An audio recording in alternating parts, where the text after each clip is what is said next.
This is a 1987 Brougham with a worn out driver's side armrest. And you can see it's got quite a bit of damage to it, even up here in the seam and right here on the very end. And what we're going to do is try to fix it the same way they do it on YouTube. Because there are about 1 million videos as to how to remove a door panel, we're going to assume you know how to remove the door panel. Although there are enough screws involved in this thing that are hidden away that it makes Where's Waldo look like a day at the beach. So, what we're going to do first is, because we don't want to risk any damage to any of this and any of this, we just want to work on this. So we're going to separate these two pieces. And you do that by tipping this over and removing these screws. That drops that whole piece off, and then we'll be able to work on it. And you'll see that in just a second. Okay, that didn't work as well as we had hoped that it would, but the ambulance people thought the car was really cool, so there is a benefit to that, and I can still give a little bit of a thumbs up. Okay, I'm kidding, that didn't really happen, but given my recent history with falling off of a ladder and breaking my leg, I thought that would be amusing. So now we've got our piece, and we're ready to start getting to work. All right, here's our first set of working materials. Number one, we need this 3M plastic and Emblem adhesive, available at most auto parts stores. This came from O'Reilly's. We need a little bit of blue tape for taping things off. We need a putty knife, a small one. This is 1.5 inches, and it's got rounded edges on it. And you can't necessarily buy them with rounded edges, but a bench grinder will do just fine, or a piece of sandpaper, and that'll round the edges. A little bit of a X-Acto knife. And what I have here is an offcut that I got for nothing from Home Depot. It's a roller shade, and it's that nice vinyl material, and we're going to use that as a base underneath our repair. Now, in order to make a proper repair, actually, let's start at the beginning. In order to make a proper video, you should probably have a tripod. I do not have a tripod, so we're going to do this as best we can, but it's just for our club, so it's no big deal. You need to glue this back down to this. Unfortunately, this foam rubber isn't going to hold very well. It's also got some cracks in it, and it's not going to bind these pieces together the way you want them to. So that's where this roller shade comes into play. We're going to separate this from the foam, push the roller shade down in between it, cutting it to just the right size. Then we're going to glue these pieces together and hold them with the roller shade as a backing and get this seam as tight as we can get it. At least that's the plan. We'll see how it works out. I'm going to start with putting this putty knife underneath here and separating the foam rubber from the vinyl. Works pretty easily, and that's why you want the nice rounded edges on the putty knife. Now with our vinyl, we want a piece of vinyl that's just slightly bigger than the repair area. And so what I've done is I've cut this piece of vinyl just a little bit bigger than the repair area. I made adjustments for the angle that you have here, and for the fact that there's no rips here, I cut that little piece out. So we'll have that just about the right size. And what we're going to do is gently insert it behind here, pushing it in, using our little paddle, and getting it to lay down a really nice base. As part of the Earn While You Learn plan, we're doing on-the-job training. And one of the things that I've learned is that the foam rubber, which is behind here, that's this stuff, it's very sticky. It makes it almost impossible for this vinyl to slide past it. So what I did was I took a bigger spatula like this, put it behind there, and that allowed this to slide right past it. And ta-da! With that, we've got our nice piece of vinyl underneath here, all tucked away really nice. So we've got something to glue to all the way around, And one of the most important things you can do is make sure that when you're putting this vinyl in, don't let it get bunched up underneath there. Because if any of this is bunched up underneath, it's going to be bunched up on the top. And you want this to be as smooth as is humanly possible. Okay, we're going to start with a nice clean working surface. That's going to be our vinyl shade. We've got some toothpicks so we can push the glue way back in there, and then we've got our 3M plastic and Emblem adhesive, and we're going to take the top off of this and get ready to get started. So first thing is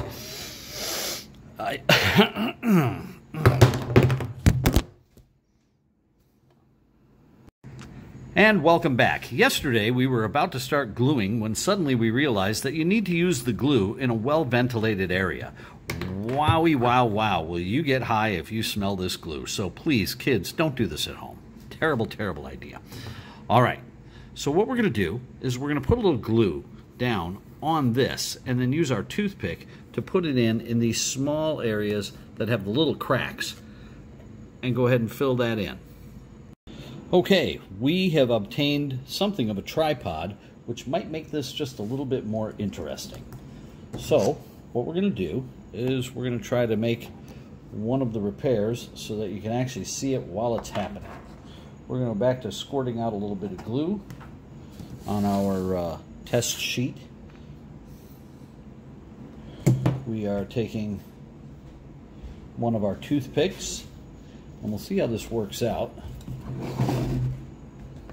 Of course, it would help if I left it in the camera shot. And we're going to put as much of this glue underneath here. Boy, this worked out really well. Good thing Cecil B. DeMille is dead, otherwise he'd be running for cover, knowing I'm going to win the next Oscar. So we're putting a lot of that glue underneath here. And what we're going to try to do is glue this down to this vinyl that we have underneath here. And then we'll marry our next piece up to it. Okay, we're fast forwarding now, and we have gotten to the point where we've done the gluing that we needed to glue, and you'll notice all the blue tape. Didn't want to bore you with everything.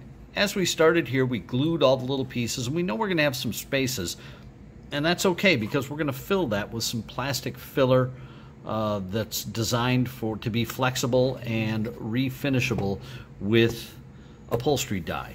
Okay, so yesterday we glued and taped a lot of this down, and today we're removing the last piece of tape, and we've still got another repair to make, but I want to show you how well this came out so far. Over here, this is all soft and pliable and connected and nice and flat. We've still got a pretty good gash here and a big bump. So what we're going to do today is we're going to cut that underneath and see if we can't push it down and get it to be at the same level. Kind of hard to see, but you're at a slightly different level, and that'll be irritating on the arm if we were to just fill that. So we're going to see if we can cut that here and here and see if we can't squeeze that together and get it to stick a little better. We'll retape it, and then we're going to use our filler and fill all of this and get it ready for our final painting. Now, taping has a lot to do with getting a good repair. I taped this part of it first. Again, sorry about no tripod, but I taped this part of it first so that this seam holds tightly together. Then I will next tape these two together and pull them together so that they hold nice and tight. And even with just the tape over it, you can already feel that there's no lump or bump. And we'll let that dry overnight, and that'll give us a nice flat surface. Now again, you've still got all these big cracks, but they're glued together and they are not moving apart. So that's going to be perfect for filling with our putty. This as well. Hey, welcome back. We are on like day 3 of this project because we had to wait for some materials and wait for some things to dry, but look at where we're at. We have got what on the camera doesn't look like the greatest repair in the world, but actually when you rub your hands along it, this is a pretty smooth repair. Everything is glued down, it's nice and tight, and we have sanded this with a little 400 grit sandpaper, a little 200 first, then a little 400, and made it nice and smooth. And now we're going to use this compound that we bought that will fill things in. And then you put this in the cracks, use a heat gun, and it's actually pretty cool. Now, there are videos out there that will show you how to do this.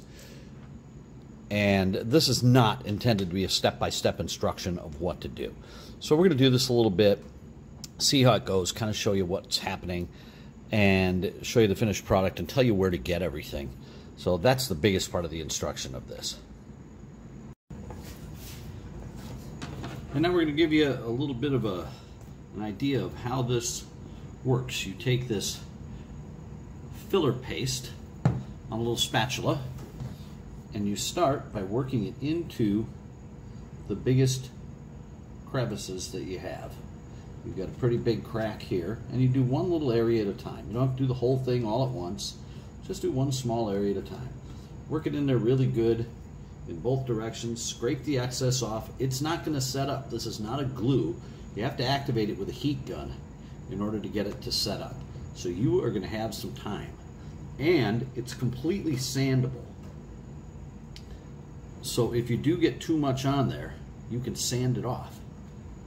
So you can fill in all those nice high spots with your little putty knife and get things nice and smooth. And like I say, you'll be able to sand off the excess in nothing flat. Now, you don't want to waste this because it's kind of expensive.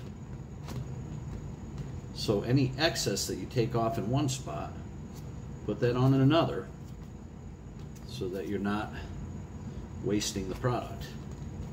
So here's our heat gun. We put it on low, and we just gently, with a little bit of distance, heat it up. And you're going to be able to tell from looking at it when it becomes hardened, because it'll go from being shiny to being kind of dull. This video has done the same thing. It's gone from being shiny to being kind of dull as well.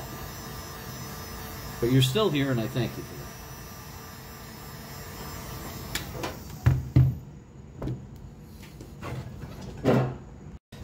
And we've gone at it with our heat gun, and it's nice and dry now. It's still rough, and this is only the first coat of a number of them that we're going to do. But we've got a few high spots on there, and we're going to take our light sandpaper and just kind of knock those high spots down for when we put our second coat on. Well, we've done a lot of filling and a lot of sanding, and we've got a pretty good looking repair right now. Now, I know that on the video it doesn't look spectacular because you see all those different colors and you still see the cracks, but that is really completely filled over and smooth. It's just that that putty dries very clear. So what I'm going to do now is I'm going to take a little of the paint and I'm going to put it on there. There's another thing you could do. This has, and I don't know if I'm going to ever be able to show it to you, it's got a really light texture to it, a graining. And I don't have a way to put the graining on. I know that they make a kit for that. This is not going to the Pebble Beach concourse. It's going to be a daily driver for me to take to the Dairy Queen and enjoy having an ice cream in an old car. So what I'm going to do is I'm going to throw a little paint at this. Well, here is the armrest after having been painted. The problem I ran into was the paint caused the filler to shrink and the cracks reappeared. And I realized that I hadn't used a hot iron to set the filler. So what I do is I took some parchment paper and a household iron set at medium heat, and I ironed the repair once I refilled all of those cracks, and that set it and made it look really nice. In the next picture, you're going to see the panel reinstalled on the car. Now the color is a little off because I used the paint I had, and once I'm able to drive again, I'll go to the paint store and get the correct color paint.